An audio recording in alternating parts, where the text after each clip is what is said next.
Hey guys, how's it going? I know it's been a while. You might still remember me, maybe not, but I'm Joel, JMX. How's it going? I guess you do intro yourself on your own channel. That is a normal thing to do, right? Anyway, I had a fight on Saturday. I want to say massive respect to my opponent, Ginty. He's absolutely smashed it. Boy, did he have a chin. There's also been certain people talking shit online. We got a message for them. We're going to react to the fight as well. So in case you didn't know, I fought on DAZN Misfits 002 in Sheffield. It was an amazing event. Thank you to all the organisers, everyone who put it on and had me on there. Thanks to all the fans that I managed to meet there. It was great to meet you all and be able to get back in the ring. Obviously, it's been 4 years since I've been in the boxing ring and sort of 3.5 years since I'd got in the cage or for any kind of fight. Both Ginty and I had sort of 2 weeks notice to get ready for this fight. Ginty had actually had a fight about 3 months ago and I had been training on and off because I thought maybe I'd get a fight. But by the point that this sort of thought came around, I'd given up for a little while. I'd also managed to stab open my leg, but that was not very smart because my whole ankle was swelled up and I couldn't run or really move around in the ring much. So obviously I didn't mention that at all before the fight because you don't want to give anything away or give your opponent even an inch. Let's just have a look at the important parts of the fight. So we've kicked off here. For some reason the timer was off. This was a 3-minute round, but it just didn't. It started at 1:51, which made no sense. And then boom. So we clipped him early with a I think, well, I mean, it was mostly a right hook. I'm obviously thinking this is a good start. I'm trying to move. Like at the time, I really did not like the performance. That's to the body. And he got out of the way of that left hand quite well. I think a lot of people know what's about to come up. And then that is that. And you know what?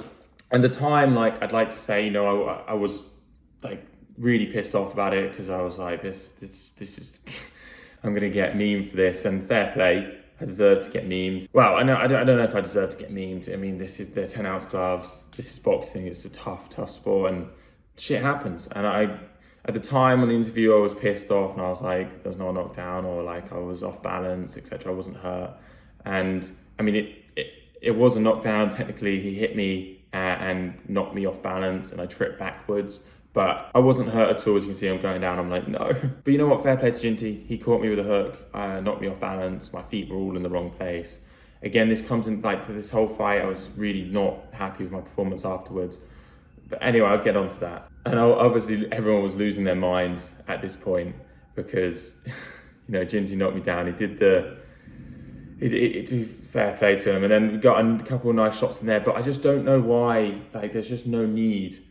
I'm just trying to rush too much. I'm trying to get that knockout. It was all talked up, just forcing it way too much where I would have had space to land, but I was just trying to come in far too much. So as you see, I've got sort of Ginty backed into a corner here, and I'm keeping my distance a little bit better here, but it's just like the 1-2, there's just no need to come in, which is just, I think I was just way too trying to get the knockout. I wasn't too worried about getting hit back. Yeah, I had been knocked down, but I felt the power and it didn't worry me too much, but it's not how I normally box. It's not how I should have been boxing. And yeah, it's very annoying to watch, but hey, you learn from your mistakes. 4 years out of the ring. It's kind of, I guess it's kind of expected. And that was a nice jump in, but again, just need a bit more space. That was a good uppercut there. And it's just when he was holding on to me, my thinking was, okay, if you're going to hold on to me, I think this is, yeah, it's a little bit frowned upon, but if they're going to grab and hold on to you, then the best thing to do is lean on them, let them feel your weight, or swing them to the floor, because getting back up takes up so much energy. I don't know if it's the one MMA fight coming in a little bit too much there. I think the commentator said we nearly saw a hip toss. I think this is about to be the end of the second round again. Right hand, left hand, being a bit way too repetitive. Like, I've never seen myself throw that shot so many times. I think Ginty was almost going here, but he's just holding on. I couldn't get that clean shot, those clean shots away, because it wasn't 1 or 2 that was going to put him down.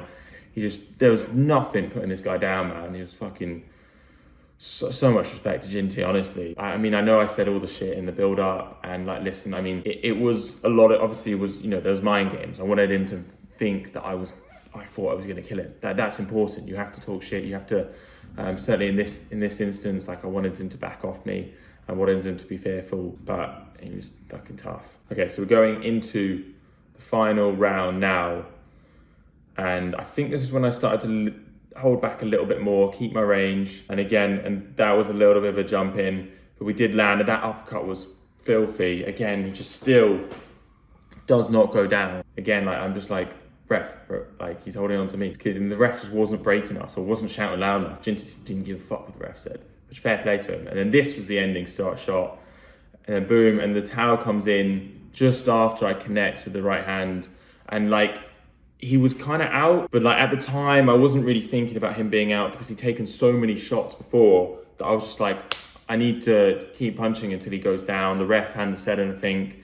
Like, I was kind of, nothing had got this guy out of this before. He'd taken so much beating. I don't think I've ever seen a YouTube boxer take this much. It's crazy. And as you can see, like, afterwards, I was semi-fuming. I just knew that I didn't perform quite how I know that I could. It just didn't feel right in there. I wasn't keeping my distance nearly as much. There weren't angles, and there needed to be so much more of that. Like, I was trying to get the KO, but I would have got the KO more if I had left the space, because I was sometimes coming in and my shots were just, like, they were missing because I was too close. Like, he wasn't on the end of my shots. He needed to be right at the end of my shots. I needed to be keeping my range. And yeah, he could have done so much better, but hey guys, you live and you learn. There's obviously a lot of pressure going around. I didn't feel too bad. I felt all right with the pressure, but again, sometimes just the night, the occasion, it gets the better of you. There's a lot for me to learn. I feel like I could have done a lot better. I should have kept my distance far better and shouldn't have crowded my shots, trying to look for the knockout. The number one rule is just don't look for the knockout, and that's exactly what I did. And when you look for the knockout, it's so much harder for it to come. I've said it before, I'll say it again, fair fucking play to Ginty. That man had a chin on him. He could take shots. He literally had a heart of a warrior in there. Massive fair play to him. Now, some people were talking shit on Twitter. Logan Paul put this video up. Oh, you fucking klutz! Yeah, right, you ain't gonna fight me, dummy! But the thing is, like, he's talking a lot of shit for someone who hasn't won a fight yet. Like, I get, yes, he has fought some really good opponents, fair, completely. But he's still, like, he talks a lot of shit for someone who hasn't won a fight yet. I'm stronger, I'm bigger. And I know I can box so much better than that. I just know I can box so much better than that. Like, when I watch my sparring versus that footage, I'm like, why couldn't I just perform my sparring? All my other fights, I sort of boxed to my ability or close to it. And this time it just didn't quite click. But I guess that's just how it goes sometimes. But Logan Paul, you haven't won a fight yet, okay? I've talked a lot about this already in the post interviews, which I'm gonna play in a second. Dillian Danis doesn't make any sense. No one wants to see, everyone knows it's a super easy win for Logan. Dillian Danis, he can't box. He's literally just Conor McGregor's bitch. No one cares about that fight. There's history between us. We were meant to fight before. You backed out because you met me in person, you're a bit bigger. Now maybe that I've been knocked down, you can grow some balls and we can make it happen. We can run it. You know what? I'm just gonna play one of the interview clips. I feel like I've said everything I needed to say in this clip. So I'm just gonna play it now. And let's fucking do this. Joe, JMX Morris, incredible fight, probably fight of the night. Obviously, not exactly what you were looking for, but you do get a vicious, brutal knockout victory. Thank you. Yeah. I mean, I think I just know that I can do so much better than that. And when I need to watch it back properly again. It didn't feel like what I know I can do, so that was why I was pissed off. But we got the win, we got the knockout, and bro, I see Logan Paul talk. I don't know if you've seen that. Seen him talk about the one knockdown, like he hasn't been knocked down, like he's won a fight, by the way. He's talking like a man's actually won a fight, which he hasn't, by the way. When he met me in Miami, he wasn't about it. He wanted to fight me. MMA boxing, I don't care. He wanted to fight me anyway. He met me in Miami, he put his arm around me and went, me, you're bigger than I thought. Nothing after that. I didn't hear anything after that. He went cold. Now, he's trying to get loud. January Misfits, if you want to run it, let's run it. Okay, I'll knock you